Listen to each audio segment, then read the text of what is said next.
magkakagutom, talaga magkakaroon ng krisis sa pagkain. At ito ilang nasa kulang-kulang na 900 million na ang talagang taong gutom na gutom sa buong mundo. Sa 8 million ay halos 1 million na ang nasa matinding krisis sa pagkain.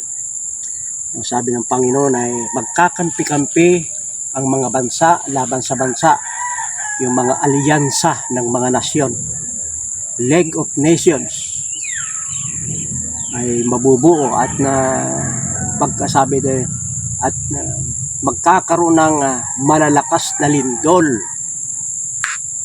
at magkakagutom. Talaga mga kapatid, ay yun ay hinulaan. Kaya ang ating masterin ay food production. Paano tayo magtanim sa maliliit na space? May mga halaman ba na pwedeng palaguin kahit sa loob ng bahay, sa tabi ng bintana? Yung ating bubong ay magkaroon tayo ng itong transparent, yung yero na itong transparent, para yung tapat ng loob ng bahay, kung malaki yung space, ay mataniman ng halaman. At ngayon ay ang agriculture ay matindi. Yung mga halaman, mga pagkain sa paso lamang itinatanim ay mapapanood nyo. Yung mga hydroponics sa loob lamang ng inyong bakurang, kayo hindi na kayo lalayo. Patong-patong yung marami kayo may tatanim sa isang maliit na space. At kagaya nitong ating papaya na ito, bagaman ito ay nakakanlungan ng maraming halaman, ay hindi naman ako binigo. Binigyan niya ako ng maraming bunga at maraming dahon. Dalawang pakinabang ko dito. Yung mga dahon ay aming ginagawang tea, at ito namang mga bunga ay ating kinakain at ginugulay.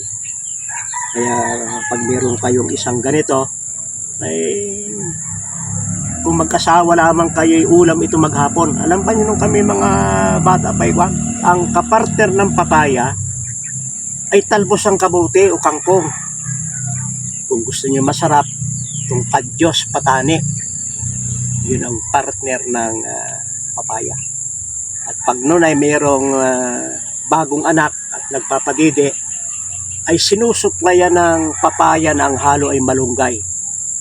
Pagdidi ng bata, sabi ng bata, may